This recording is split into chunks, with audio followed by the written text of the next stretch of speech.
Class 2 এর স্টুডেন্টরা তোমাদের গণিত বইয়ের নিচে করো 11 অঙ্ক আজকে আমরা করব। 2 এর অঙ্ক আমরা বোর্ডে লিখে নিয়েছি, পয়সায় পরিণত করো। 6 এর অঙ্কটা আমরা করছি এখন। 42 টাকা 50 পয়সা সমান সমান কত পয়সা? এবারে কি লিখছি? প্রথমে ফার্স্ট ব্র্যাকেট দিলাম, তারপরে 42 গুণ 100 ব্র্যাকেট শেষ, ব্র্যাকেটের বাইরে পয়সা যোগ এই 50 পয়সা এখানে লিখলাম। এখন তোমরা দেখো এই 100টা কোথা থেকে আসলো। তোমরা শিখে নাও যে টাকাকে পয়সায় পরিণত করতে হলে সবসময় 100 দিয়ে গুণ করতে হয়। যত টাকা থাকবে তার সঙ্গে 100 দিয়ে গুণ করলে তাহলে আমরা পয়সা পাবো।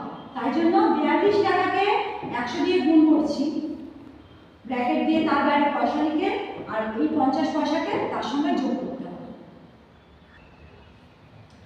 এবারে দেখো 42 এর সঙ্গে 100 কে গুণ করছি, শূন্য দিয়ে গুণ করা খুব সহজ। তাই প্রথমে সংখ্যাটা লিখলাম, 42 লিখলাম, তারপর দেখো একের পরে কটা শূন্য আছে? দুটো শূন্য, তাহলে 42 এর পরে দুটো শূন্য বসিয়ে দিলাম, যোগ এই যে 50 পয়সা এখানে আছে, সেই 50 পয়সা এখানে যোগ হচ্ছে।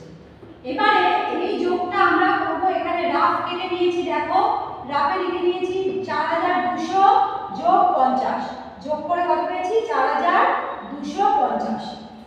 এখানে সমান সমান দিয়ে আমরা সেটাই লিখে নিলাম 4250 পয়সা। উত্তর কি লিখবো তাহলে?